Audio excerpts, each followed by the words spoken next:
parle souvent des biais dans les études ou les recherches. Oui. C'est important de contextualiser les datas qu'on prend.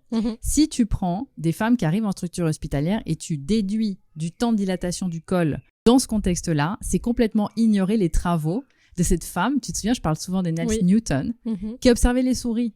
Et elle s'est rendue compte que les souris, quand on les change d'environnement et qu'on les observe, ces deux facteurs-là vont rallonger la mise bas. Donc, là, on a un biais dans ces observations parce qu'on prend des mammifères humaines qui sont observées parce qu'elles sont en structure et qui se sont déplacées et changées d'environnement. Donc, les observations sont pas justes. Elles sont sorties de leur habitat, si tu veux. En fait, moi, je me souviens quand j'avais étudié le comportement animal, la première chose qu'on nous avait apprise en éthologie, c'est tu dois observer l'animal dans son environnement familier et naturel.